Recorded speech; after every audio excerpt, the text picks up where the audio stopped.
Assalamualaikum warahmatullahi wabarakatuh.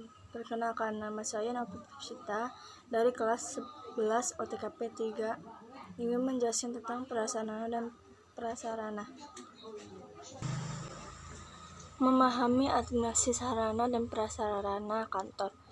Pengertian administrasi sarana dan prasarana kantor merupakan salah satu fasilitas sumber penting untuk menunjang pelaksanaan pekerjaan kantor.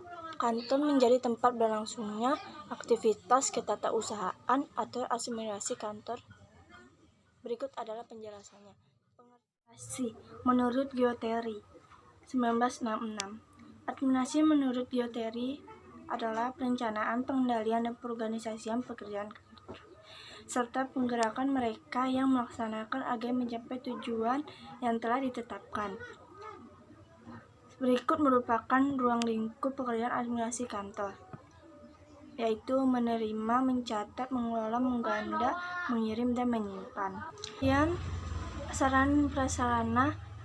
Sarana adalah segala sesuatu yang dapat dipakai sebagai alat mencapai maksud atau tujuan. Sedangkan prasarana adalah segala sesuatu yang merupakan penunjang suatu proses, usaha, pembangunan dan proyek. Menurut Asep 2004, sarana adalah perlengkapan yang tidak dapat dipindah-pindah untuk mendukung fungsi kegiatan dan suatu pendidikan. Menurut Syahril 2005, sarana merupakan unsur yang secara langsung menunjang atau digunakan dalam pelaksanaan suatu kegiatan. Menurut Kamus Besar Bahasa Indonesia, segala sesuatu yang merupakan penunjang utama terselenggaranya suatu proses. Menurut Syahril 2005, barang atau benda yang secara tidak langsung dapat berfungsi. Pengertian sarana dan prasarana. Saknes dan Briggs adalah sarana dan prasarana adalah alat secara fisik menyampaikan isi pembelajaran. Menurut Mounir, perlengkapan kerja dan fasilitas yang berfungsi sebagai alat untuk membantu pelaksanaan pekerjaan dan kepentingan yang sedang berhubungan dengan organisasi kerja. B. Ruang lingkup sarana dan prasarana kantor. Demi menunjang kerja para karyawan, pihak kantor akan menyediakan fasilitas berupa sarana dan prasarana yang dibutuhkan. Sarana dan prasarana terdiri atas 4 komponen, yaitu 1. Kegiatan manajerial meliputi kegiatan perencanaan, perorganisasian, dan pengawasan. Kegiatan operasional meliputi pengadaan, pencatatan, penggudangan, pendistribusian, dan pemeliharaan dan penghapusan. Objek meliputi komponen perbekalan, logistik, barang material, peralatan, serta sarana dan prasarana. Tujuan: mendukung efektivitas dan efisien dalam mencapai visi dan misi organisasi atau perusahaan. C. Tujuan, fungsi, dan prinsip administrasi sarana dan prasarana kantor. Tujuan sarana dan prasarana terbagi menjadi 2, yaitu 1. Tujuan administrasi sarana dan prasarana secara umum adalah memberikan pelayanan secara profesional di bidang sarana dan prasarana dalam rangka selenggaranya proses administrasi kantor secara efektif dan efisien. B. Secara khusus, sarana dan prasarana memiliki beberapa tujuan, yaitu mampu menyiapkan data dan informasi dalam rangka menentukan dan menyusun rencana kebutuhan barang.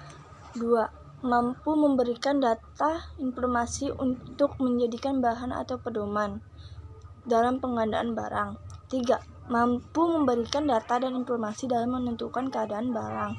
4. Mampu memberikan data dan informasi dalam rangka memudahkan pengawasan dan pengendalian barang. 2. Fungsi administrasi sarana dan prasarana: A.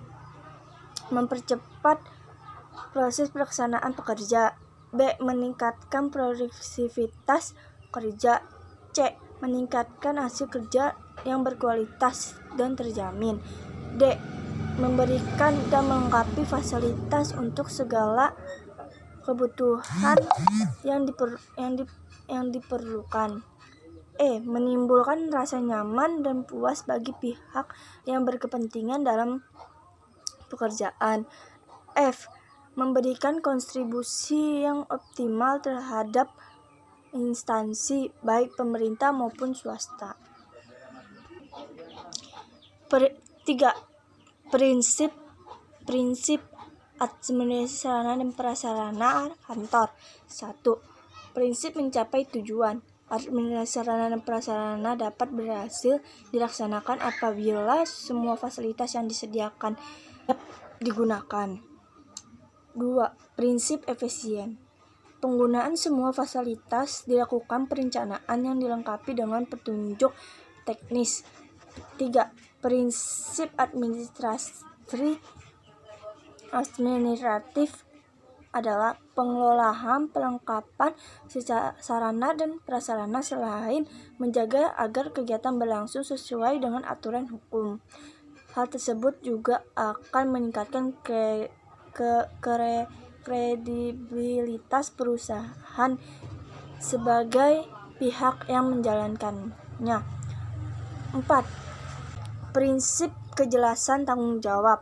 Suatu organisasi atau perusahaan harus mampu mengurangi dan mendeskripsikan tugas serta tanggung jawab dari setiap pihak yang terlibat.